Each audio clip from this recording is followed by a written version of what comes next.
So if you haven't heard, Battlefront has been having a sort of resurgence in popularity. I think mostly due to the fact that recently Revenge of the Sith just had its 20th year anniversary, and Andor Season 2 was, for the most part, greatly received. Also, on top of all of that, Fortnite has been doing a sort of like Star Wars event, so the demand for a Star Wars FPS game is at an all-time high right now. With all of this happening, the convo has switched pretty heavily into needing a Battlefront 3. Now, if y'all are some real Star Wars fans, you'll know that Battlefront 3 has been in the works twice now. Once was before Disney bought out Lucasfilm and was built around having a space to ground combat battle type of environment, but ultimately that was canceled as soon as Disney bought out Star Wars. And also there was DICE that was working on a Battlefront 3, but that was before EA pulled the plug and had them start mainly working on Battlefield 2042. So in today's video, I want to explore the idea of if we really do need a Battlefront 3 and what that would actually look like in today's gaming scene by sort of doing a pros and cons list of what Battlefront 3 would look like. Starting off with the pros, first we have the obvious high fan demand. There is obviously a passionate fan base for more Battlefront games, especially after the improvements that was made to Battlefront 2 after post-launch. So, you know, we have like the Clone Wars edition, we have some new characters, new reinforcements, obviously getting rid of all the microtransactions that were built into the game at launch. Another pro that I could see happening was if they do this right, this really could be a redemption opportunity for either EA or DICE, or maybe if they pass it on to a different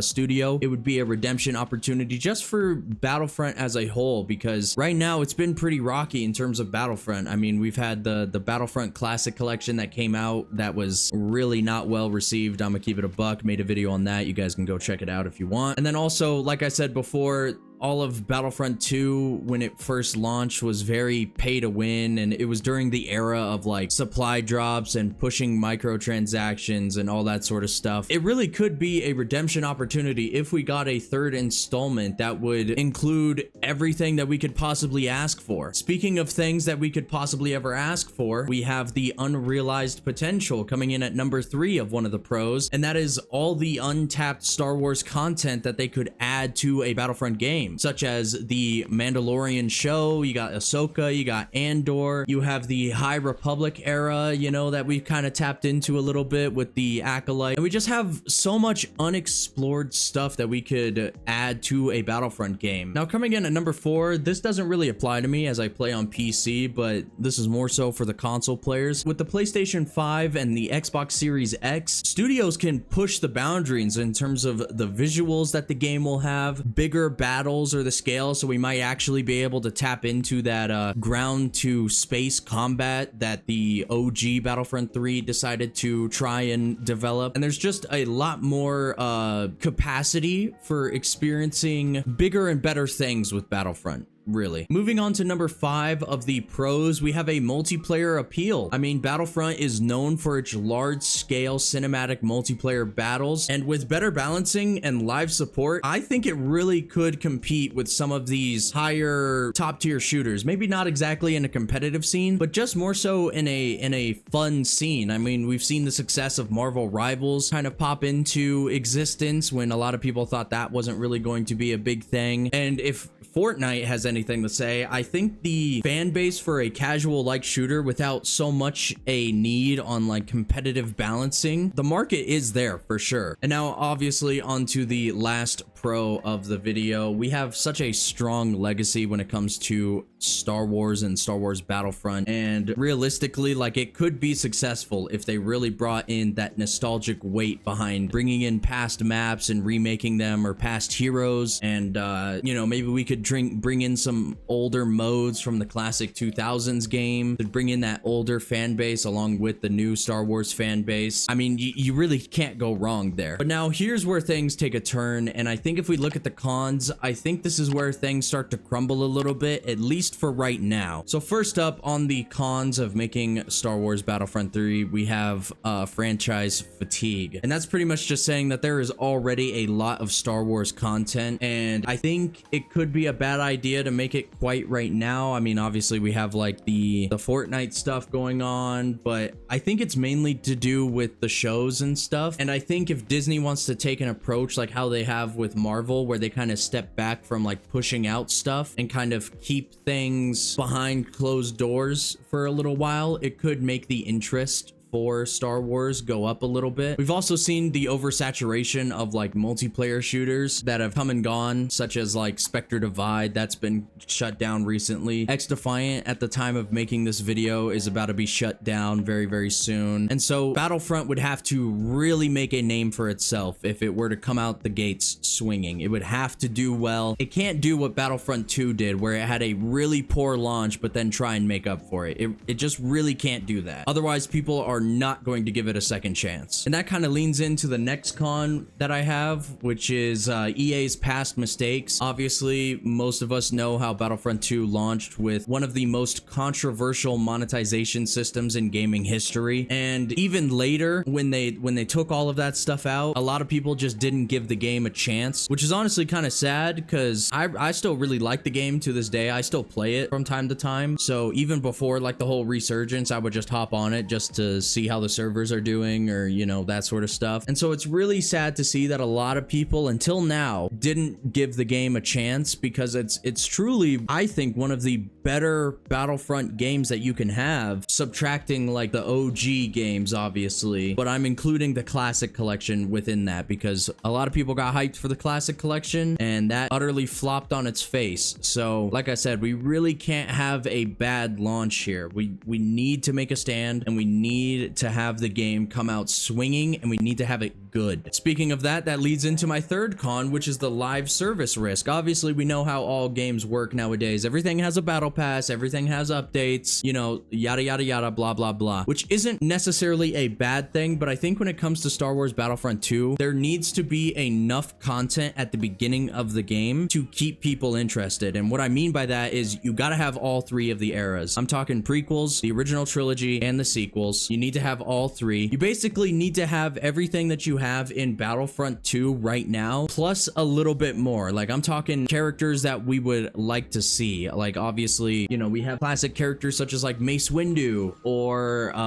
you can have some of the animated characters like Captain Rex, Commander Cody. You can have more factions brought into it. Like, I'm just thinking like Geonosians. Like, that would be so cool. Imagine playing as a Geonosian. You could bring back like all of the maps that we've seen in the past. Like, I'm thinking Bespin from like Battlefront 1. I'm thinking Felucia from Battlefront 2 type of deal. Like, just all that sort of stuff. I'm thinking that Battlefront 3 needs to have everything that we've wished for and still have the room to grow with such shows. Like I said, maybe they have a Mandalorian season and it's all based around the Mandalorian, or maybe they have an Ahsoka season and it's all based around the show Ahsoka, and it's all based around Andor as a season, and maybe we do a High Republic season, or maybe an Old Republic season. That would be really cool. Just like, you need to have all of this stuff plus still have the room to grow, which honestly, for something of that capacity, you gotta bring in Star Wars experts. Like, I'm sorry, but you have to. We can't just willy-nilly it and just wing it. We need to bring in people that know the franchise and know what they're doing in order to create these ideas for certain content updates. And also, I just don't know how I feel about having a battle pass and kind of like hiding skins behind that sort of stuff, because I really like the system that they have in Battlefront 2, where a lot of the skins you could just unlock by completing milestones, or, you know, you got 500 kills with Darth Maul, you get a cool Darth Maul skin, or so on and so forth. So I'm really not sure how I feel about them monetizing skins behind that sort of stuff. Like, if you wanted a battle damaged Darth Vader or something, you got to pay 20 bucks. I don't know how I necessarily feel about that. It kind of just depends on where you lean on that spectrum. Ultimately, I wouldn't be upset about it, because obviously they got to make the money one way or the other, but also this is presumably a full priced game, full AAA game. So, you know, you're paying $70 up up front, plus you have the microtransactions that go into it, such as battle passes, and kind of like what Call of Duty is doing. So it really just all depends on how you feel about that one. Speaking of Call of Duty, that goes into my next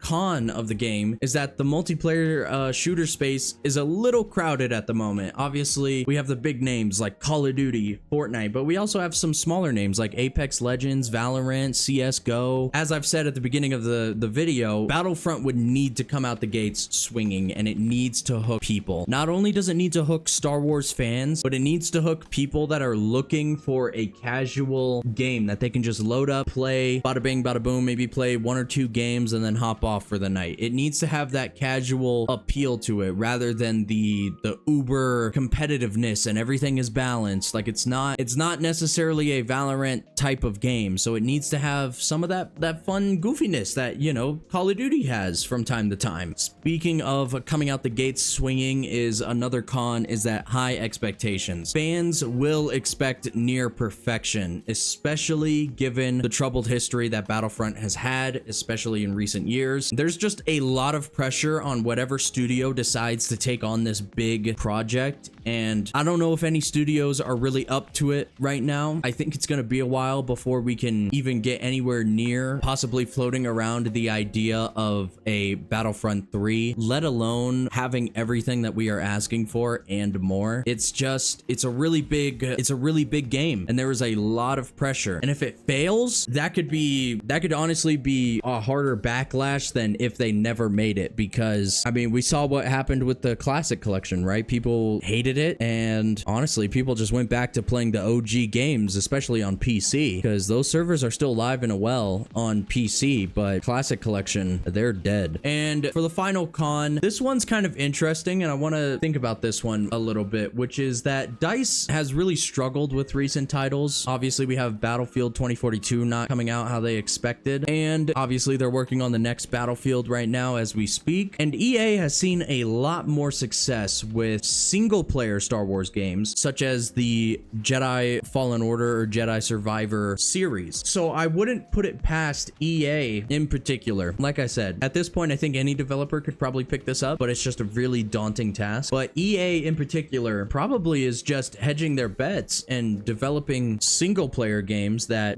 they know will do well, such as the next Jedi blank whatever game. And I don't know, they may just try and stick with single-player games that make them money. And as a business, you got to do what makes you money. So that's kind of the ultimate reality that we sit here with, and that EA will only do it if they know it'll make them money, which Battlefront is just a huge risk of a title right now. So ultimately, there is a lot of risk when taking on this type of game for any studio, and I just don't see it happening anytime soon. I would love to be proven wrong though, don't get me wrong, but what do you guys think? Do you think it's still possible to get a Battlefront 3? Let me know in the comments and I'll respond as best as I can, and let's get a discussion going. Let's see if this is really a thing that fans really want. And as always, I hope you guys enjoyed the video. I've been iFoamyy, you guys have been awesome, and I'm out. Peace.